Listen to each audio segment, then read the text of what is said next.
Programa de opinión de producción nacional con elementos de lenguaje, salud, sexo y violencia que solo bajo la supervisión de padres, madres, representantes o responsables es apto para niños, niñas y adolescentes.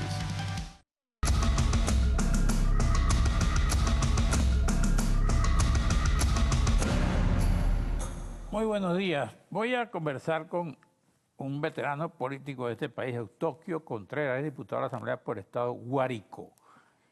Y le estaba comentando a propósito de la violencia, incluyendo saqueos a comercio en Cumaná, que es preocupante cómo en el país se ha ido extendiendo una forma de protesta y luego una forma de no solucionar las cosas. Y yo le preguntaba a él, ¿qué está pasando? Con esa pregunta comienzo este programa. ¿Qué está pasando en estas regiones del país? Bueno, un saludo a ti y a toda la gran teleaudiencia. Sí, hay una preocupación. Yo creo que el país atraviesa por un estado de descomposición que llama a la reflexión y al entendimiento para superarlo. Yo creo que la forma rabiosa que expresa el radicalismo y la polarización con que se ha llevado las luchas por el poder ha permeado toda la sociedad. Abonado eso con otras crisis como la alimentaria, la de la estabilidad monetaria y el debate excesivamente violento que se da diariamente, ha llevado a la gente a querer resolver las cosas de la peor manera. Y yo creo que eso tiene que ver mucho con lo que está ocurriendo, ese hecho concreto de Cumaná y en otras partes del país. Hay que reconocer que eso existe para buscarle solución usando mecanismos proporcionalmente en cuanto a la actuación a lo que es la gravedad de los hechos. Y yo creo que no es difícil superarlo si nos ponemos de acuerdo. Ajá. ¿Y cuáles serían, a tu juicio, los caminos más idóneos para llegar a ese entendimiento? Si aparentemente tú notas una sociedad política confrontada donde nadie quiere ceder y donde hay condiciones para el diálogo que unos no aceptan y otras condiciones que otros también las ponen sobre la mesa que los demás no aceptan. Por lo radical. Por eso. Un país radicalizado, yo creo que hay que ver hacia el país. Hablamos un poco, a veces diera la impresión, creo es que el país no tiene dirigente.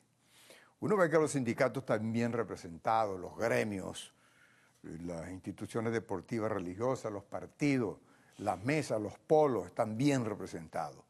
Pero a la hora que tú ves el clamor del país, pareciera ser que tiene pocos dirigentes, o dirigentes que se ocupan poco de los grandes requerimientos. El país llama a la conciencia nacional. Yo creo que hay que dejar de lado algunas actitudes para ponerse de acuerdo. Pero fíjate que en los últimos días se han registrado cosas importantes. Por ejemplo. Ya el martes se anunciaba por los medios de comunicación que una comisión de parlamentarios de la oposición llegaba a Miraflores a reunirse con el presidente. El martes concretamente se tomaron dos decisiones legislativas importantes por unanimidad de los presidentes, es decir, votó la fracción de oposición y la fracción del Polo de la Patria, que nos autodenominamos así. Fue la segunda discusión de la ley que limita o regula el uso de Internet en las cárceles y de telefonía móvil. Y el otro gran consenso que se dio es para reformar la ley de la zona libre de Paraguaná, de Falcón. A mí me parece que esos son asomos importantes.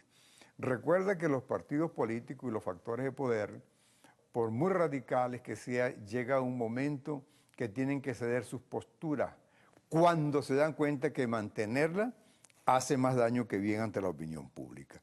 Y yo creo que el país, que en más de un 75%, y tú eres un buen comunicador, conoces de eso, más del 75% de los venezolanos no quieren estridencia política.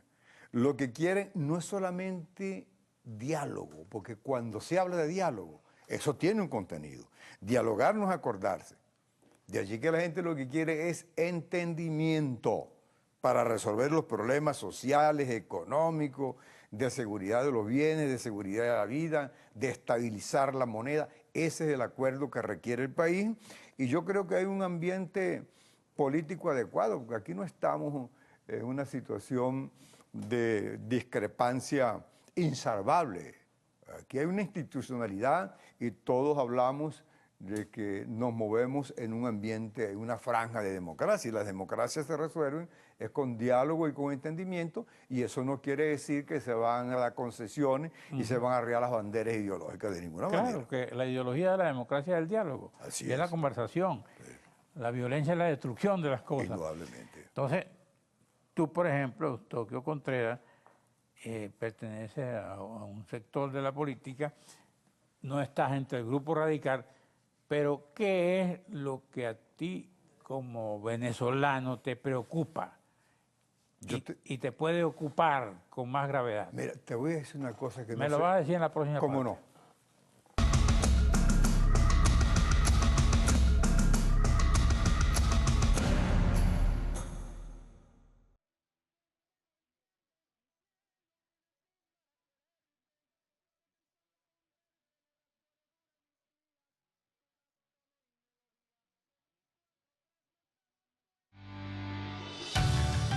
Estás viendo Regiones.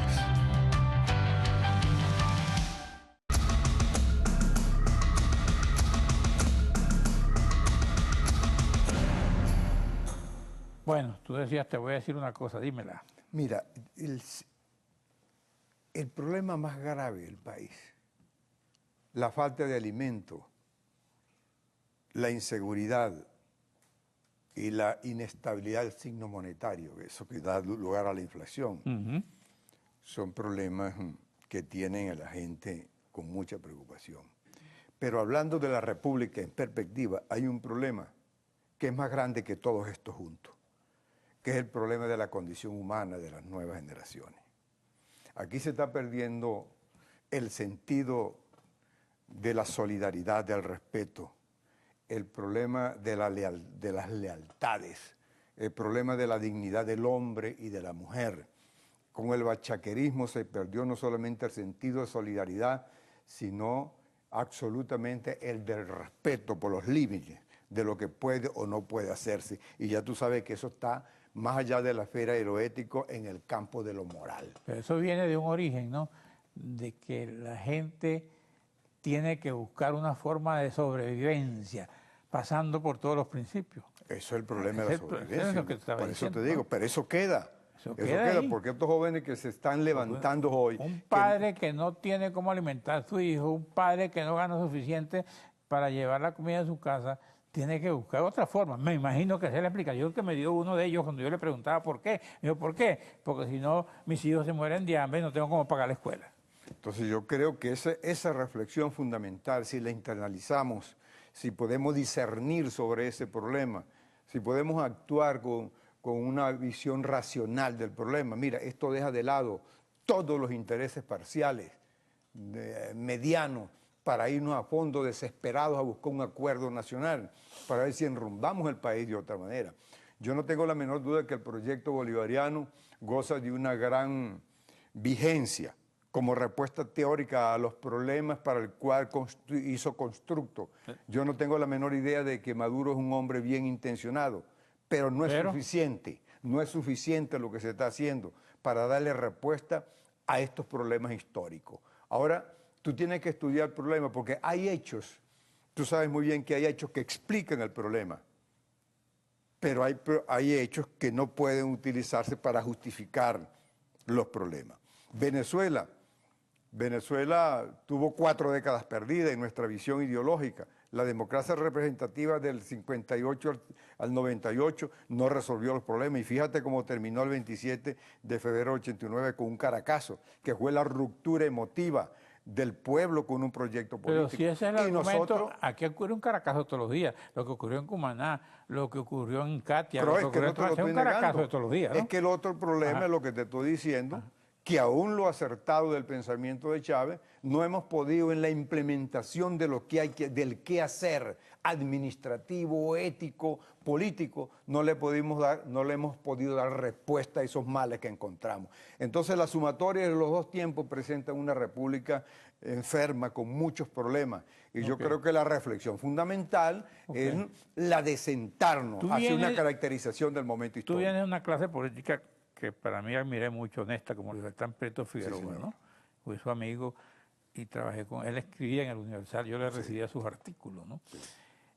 Y Prieto Figueroa tenía una concepción de la política. Ahora, cuando tú ves la debacle corrupta de estas sociedades, ¿qué piensas? Que hay que aferrarse a los valores, a las reservas morales, que son bastantes en este país. Aquí hay hombres y mujeres hechos de una madera moral, de una capacidad profesional, sobre los cuales la República tiene que afincarse para salir adelante. Pero tiene que venir un autorreconocimiento. El problema que tiene nuestro liderazgo es que no se atreve a analizar con objetividad la marcha del tiempo político, porque cree que va a caer en el autorreconocimiento de sus culpas. Y no hay que tenerle miedo. Por eso la autocrítica y la crítica, y nosotros que decimos ser revolucionarios, somos los que menos podemos temerle a eso. Además que este proyecto socialista es un ensayo donde hay muchos de errores que buscar y que corregir, y Chávez nos dejó la fórmula que son las 3 R's. No pareciera tampoco tan, además de Venezuela. Yo estaba leyendo lo que está pasando en Argentina, desde el punto de vista de corrupción. Aquí estuvo un señor, y el señor Davido, hablando de socialismo, hablando de cómo los Kirchner iban a arreglar a Argentina, y por qué el socialismo era la vía para la Argentina. Bueno, estoy leyendo ayer en la prensa argentina que encuentran a un señor, mano derecha de este señor Davido, enterrando 8 millones de dólares así contantes y sonantes en un monasterio. Y yo creía que los monasterios eran para los monjes, pero pareciera que era para enterrar dinero. Es una descomposición mundial, pareciera, ¿no? Sí, hay una descomposición ética que recorre el mundo. No tiene ideología, puede ser comunista, de derecha, de izquierda. Ese problema, a la hora de robar. Parece que estamos viviendo un tiempo político perverso y lleno de desgracia desde el punto de vista de todos los males que rodean la administración pública. En Brasil, fíjate lo que está pasando, en Guatemala, desde el presidente hasta Molina, todo le abrieron juicio otra vez. Entonces yo creo que el mundo tiene que hacer un gran esfuerzo, un gran esfuerzo para levantarse de las cenizas éticas para ver si logramos una moral que verdaderamente le dé respuesta a los grandes problemas del país. Entonces levantamos, esperamos otro programa con Tokio Control. Muchas gracias. Gracias a ti. Muchas gracias a ustedes, amigos televidentes. Nos veremos aquí mañana a esta misma hora.